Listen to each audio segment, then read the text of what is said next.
All right, guys, it is time for our monthly visit with our good friend, the ultimate home creator, luxury home builder, and John Lovitz with a hammer is what I call him. Our good friend, Scott Hamilton Harris. And Scott, always good to see you, my friend. Oh, it's good to see you, Cameron. You're looking good as always. How has, well, first off, how are you feeling? Last time we spoke, you were a bit down, if you will. Oh, I'm up. You know, it's life takes you out. To take an up, you got to take it down sometimes in life, right? That's exactly right. A little adversity makes you stronger. So doing great and happy about it. How are you doing? I am doing well. And, we've talked a little bit about this. We got an impending move and the early stages of that starting this weekend. So life is changing. Yeah. We've been chatting about it. I'm glad that, I can be helpful off air too for you. That's right. Now, Scott, tell us how is the building market right now as opposed to last time we spoke? How's the construction trade going? You know, we're in the holidays, right? So you've got an exaggeration of some of the delays. Everybody has a deadline of Christmas. It's interesting how clients always tell you when they're moving in, right? It somehow only worked in the construction market. I don't get to go to my doctor and say, I think you'll be done with the surgery by 9:30 because I need to be out. It's one of the few professions that people dictate where it's going to be. So it creates a lot of challenges, and everybody likes to seem to go away and get sick during the holidays. So we're just scrambling. We're pounding the pavement hard. No pun intended there. But no, we're doing well. We're getting it done. It's making homes for people, and God love everybody, but they all got to have Christmas in their homes. So we're going to do it. I'm looking forward to the little break from it as well. Yeah, I'm sure. And now, how much pride do you take whenever you get to see those photos of folks that you've built houses for enjoying the holidays together? How much pride does that make for you? It has brought me to tears a number of times, and it brings clients to tears because I don't do this for the first position as a business. It was just a hobby. It was a dream. It was, if I can make a home beautiful for somebody, they're going to have a better life.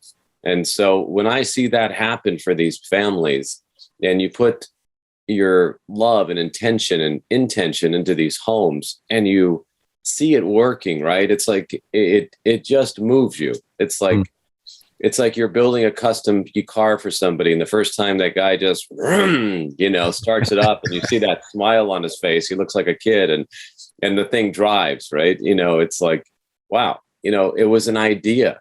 It was someone's dream. We're dream makers, right? You have a dream, and we make it true for people. So to watch those moments, it's like those, that show. I don't remember what was the name of that show where they would build a home for the family in 7 days. Extreme Makeover Home Edition. Yeah, this does feel like extreme what we do, but it's very similar in that. That's what happens for these families. So, we spend more time in our homes or indoors than we do anywhere else in our life. It's the ultimate clothes for us, right? We change our clothes every day. You don't change the house. So not very often, usually, right? Not as often. Yeah, not as often. Now, each month I get blown away by the questions that we get. I actually took a little time a few moments ago and read through these. We got some good ones for you today. I'm excited to kind of hear some of your answers too. Okay, well, good. I just spent a few minutes looking at them too. Well, at least you're prepped. That's a good thing. Yeah.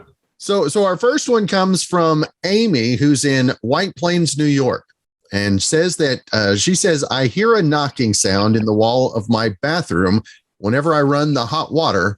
Why is that? Well, the question is it on the other side of the bedroom?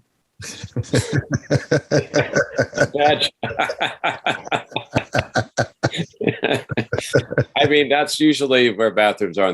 But, I used to hear that sound when I was a kid, too. And my parents told me it was the pipes knocking. So,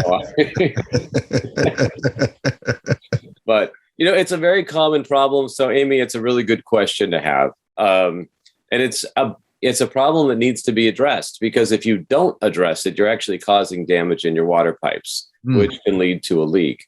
I don't know if you've ever heard that sound that, you turn off a water valve and boom, right? Just there's a big clunk somewhere. And, what's happening is, from the scientific perspective, is you have water that's essentially moving through at a high speed, right? It's like cars moving through the highway. And then when you close the water valve, boom, everything shuts and it hits it. And if your pipes weren't designed in a way where there's a place for the water to back through or back up or release the pressure, you're going to get that. And every time it does it, a little bang is going to loosen the pipes, and it loosens the fittings. And eventually, it'll loosen something to the point the water's going to find a new way out, and you won't have banging anymore. That'll be the good news. But there's an easy solution. They call it water hammer too. And they have water hammer devices that we put on the homes, but you can also retrofit your home. What you want to do is find the sink or wherever it is that's causing it. If you're fortunate enough that it's a sink, which usually it is, you can put something under the cabinet and screw it in. Amy, I don't know if you have a husband, a boyfriend, a son, go to Home Depot. You can go and buy it and just screw it under the sink. It's about as easy as putting on a hose on the hose bib. So give it a shot. And if that doesn't work, then something else is happening in the house that we can talk about later. Resubmit that question if that doesn't fix it. Yeah, there might be another problem. There you go. Now, the next one comes from Carlo, who's in Santa Clarita, California. And he says, we're thinking of changing our original kitchen and bathroom tile. Said the house was built in the 50s and someone said it might contain lead.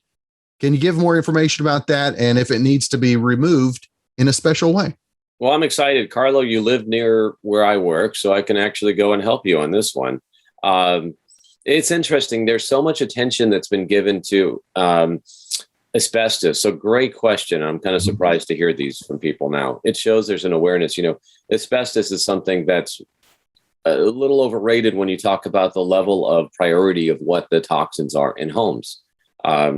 Lead is probably one of the most significant of toxins that is in a lot of the older homes. It's in the paints.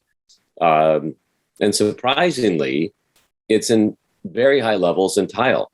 And the way that you can tell or get a sense of it is if your tile is one of those, Cameron, have you ever seen those tiles that are like those beautiful wine shades or orange or greens?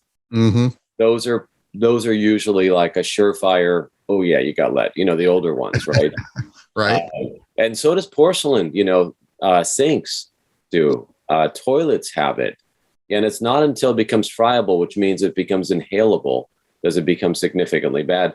Remember the story about the Mad Hatter, where there was the crazy Mad Hatter? Oh, yes. Mm-hmm.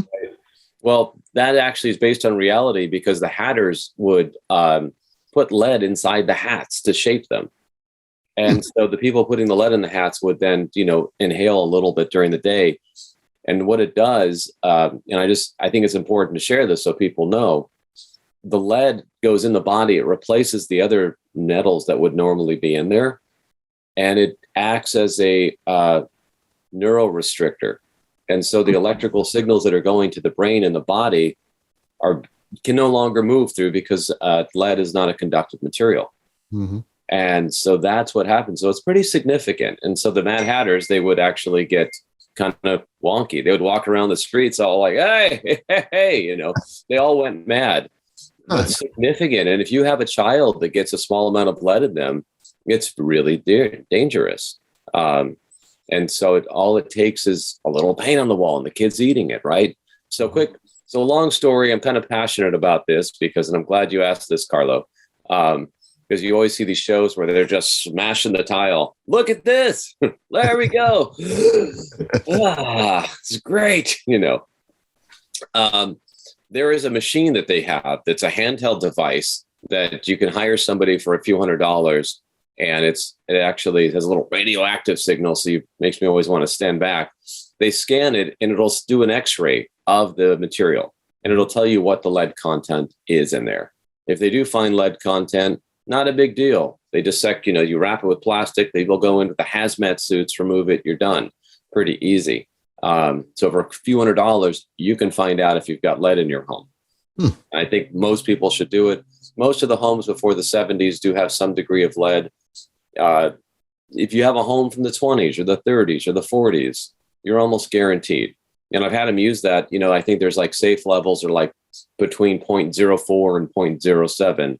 Use that machine on some of those older tiles, and it just, it's off it just, you can't, it can't read it. It's beyond the 10. So take care of that stuff. Yeah.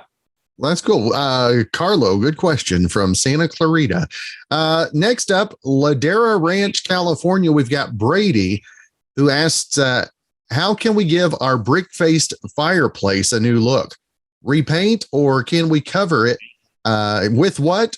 And is it something that we can actually do on our own? So several questions there. Yeah, it's a lot, Brady. It sounds like the Brady Bunch question. They had that brick fireplace in the Brady Bunch. Yes, they did. When I used to watch Mike back then, Mike Brady, if anyone ever watched that thing, he was the architect. And like, I want to be an architect. That looks great. You got a cool house. You got a great family. You got the maid. Turns out it doesn't really pay that well. So not quite like they make it out. It didn't really work out that way. Yeah, it didn't work out that way.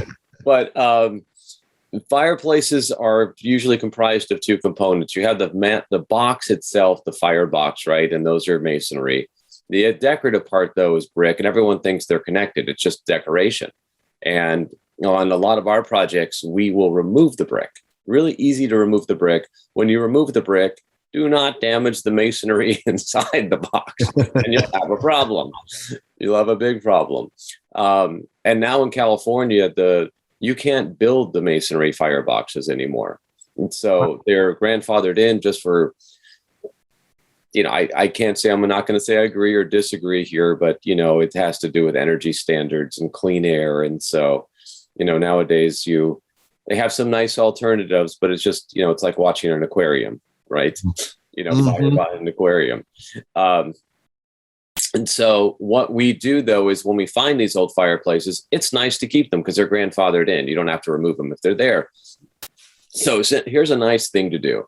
And I don't know if you have a fireplace in your new place that you're getting. There is not one in that place. Okay, well, you're not getting one now then either. No, I'm not. Too late.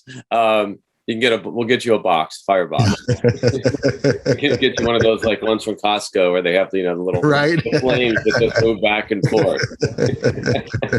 Just a screen. The screen, yeah, picture. A screensaver. So for those who are fortunate enough to have them, or you can remove the brick, a couple different things. What we like to do for the homes is there's a lot of antique mantles. You'd be surprised out there from these homes in Europe or States where they were dismantling them. And you can buy them I won't say at auction, but they'll have them available, right? So they'll go and they'll take they salvage them. And you can see these stone antiques that from the 1400s, 1600s, 1800s, sometimes as little as $1,000, $2,000. Wow. And what's important is you need to measure the inside of your box. If you take off the brick and you simply have a mason, or stone tile installer, they'll put a couple screws and some anchors and some glue. I'm simplifying it. And they put it around there. And you've got a beautiful new fireplace. And it's amazing. Now, most times when you find it, I'm sorry it's not happening at your house, Cameron, but, it's almost never the same size, right? They're always usually a little bigger. So what we do is we take stone and we'll put it around the opening. So in other words, where the opening box is between the mantle legs and mantle and the box, you fill it in with absolute black. I don't know if you've ever seen that, but it's just absolutely black. It's mad. You stand back a foot or so and you're not fooling anybody, but it just all looks black. So your fireplace that was like 2 feet by 3 feet, it's like now 4 feet by 4.5 feet. It looks huge. Beautiful mantle, place to put the Christmas ornaments and hang the stockings. And great thing to do for a house. Like really good question. Really good question. Now that leads us up. Our last question comes from Jessica in El Paso, Texas. And she says, do you have a project that you're most proud of, and what made it so special to you? Well, since you didn't clarify, project I'm most proud of, and what made it most special to me is my two boys. So that's what first comes to mind. But I know this isn't a family show.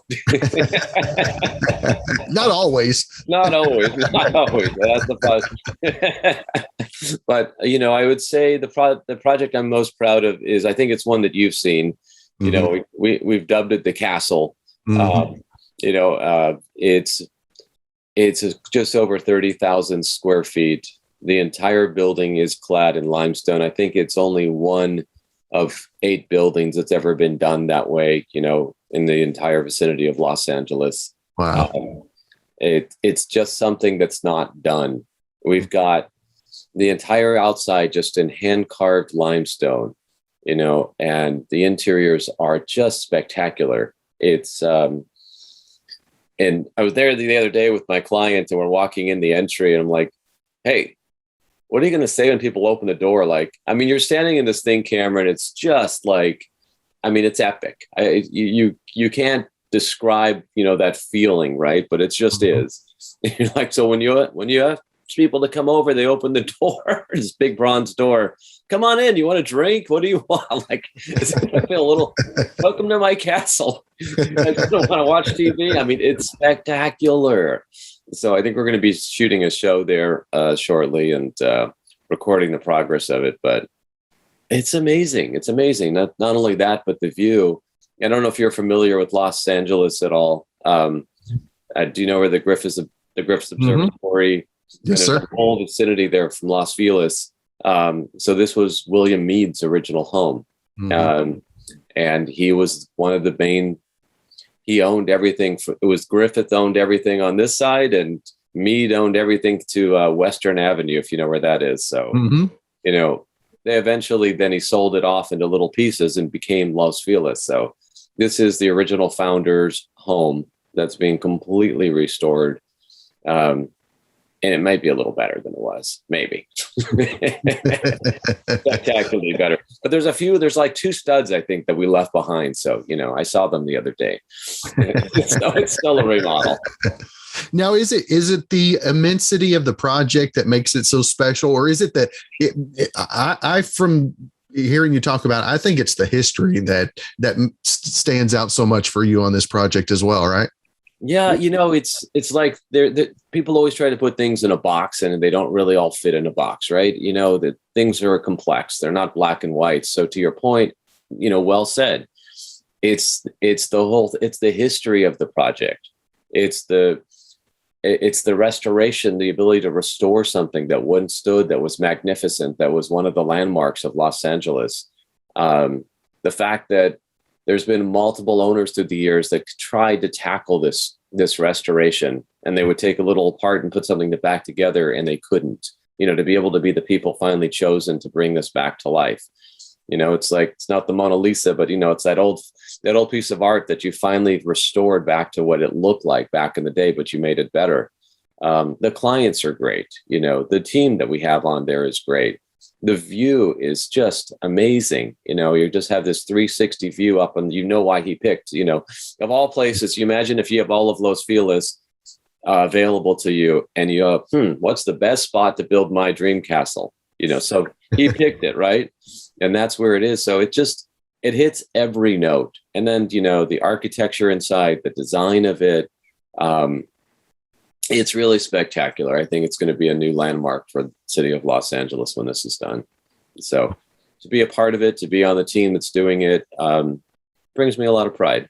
And I think there's going to be, thankfully, they don't want to move in for next Christmas, though. That's a good thing. Yeah. So, and there might be some big tears back then of joy when they move into that home and realize what they've been given. That's cool. That's cool. Now, I was noticing, I saw a story on the AP yesterday talking about some new laws dealing with propane and the worries of that on the environment. I was going to ask you, when people are looking at heating and things like that, do they need to start looking for alternative forms? Do you think that's going to affect the rest of the U.S. in the near future? Yeah, I think it is. I mean, they're going to be ruling out natural gas is not something that's going to be used anymore. Mm-hmm. It's which is probably a smart thing, but there's also a lot of political things behind it. But yeah, I mean, the reality is we are probably going to be moving toward everything being electrical, right? And then using alternative energy sources to collect it. Right now, probably, there's days I agree with it. There's days that I don't agree with it, but it's an evolution of energy. I mean, I guess what is good about electricity, if everything is electric, is that it is reproducible under a lot of different means, right? Right. You can use coal to make it.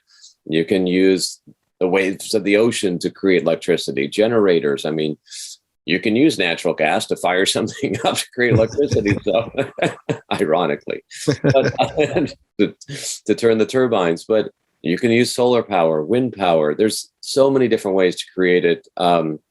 Unfortunately, though, it's not the most efficient use right now to have electricity, and the forms that we use to create electricity are kind of maybe don't pencil out immediately. But I think in the long term, everything will be an electric wave, electric cars, and God help us when there's electrical outages. And I'm buying stock in the water and power business. So I know, right? I sold my gas stocks. I sold the oil stocks. We're going to be buying all electrical. And God help us. And remember, we did something. It was a project where we were trying to get some support from the local Department of Water and Power. Mm-hmm. And I was talking to the mayor of Los Angeles, asking for help. He's like, I can't even do anything about this. He said, here's what happens. When we ask for something, when they want to, and we don't get it, they'll ask us for a hike rate, right? If we don't do it, rolling blackouts suddenly hit. Nobody knows why. So they pretty much get everything they want. So, it's unfortunate though that we're going to be controlled by with electricity is being distributed by the grid. And I think ideally, if there's a way where we can get off of the grid and collect our own electricity, it creates or blocks the monopoly that we're going to be moving toward as well. Because it's nice to be I like to get my bill from the gas company. I like to get from the water. Like I can switch off if I want. If I want to use a gas dryer or electric dryer, I have choices. So you won't in the future, right? So I think there'll be a lot of attention in the future as to, how do we gather electricity and who's distributing it? Yeah, like I said, I saw that.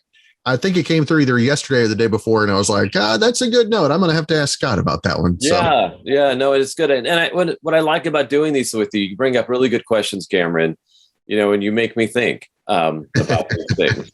Because sometimes you're just too busy doing what you have to do and, fixing someone's knocking pipes, right? Or getting ready for the next meeting. So I appreciate the time that we have together. And I hope others do too, because that they can hear a few things that maybe they didn't think about as well. Mm-hmm. And Scott, if folks want to check out all of the projects we've talked about, maybe have any questions, where's the best place, the website still? The website still, yeah. The viewers are going up on that, so I've been seeing it. No one's asking directions on how to get to my office, so I'm having to. But it's Scott at buildingcgroup.com is my email address. The website is buildingcgroup.com. Name of the company is Building Construction Group, and then it's always good to get followers. So on Instagram, because apparently that's more important than Bitcoin. That's the new medium that we have. Well, I don't care about how many followers do you have. I still don't get it. But anyway, it's Scott_Harris_building is on Instagram. So there you go. Well, Scott, it's always great to visit with you, sir. Glad you're feeling better. I hope you have a great holiday season and look forward to what 2022 has for us. Me too. Thank you and have a wonderful Christmas, Cameron. You and your family and all your listeners.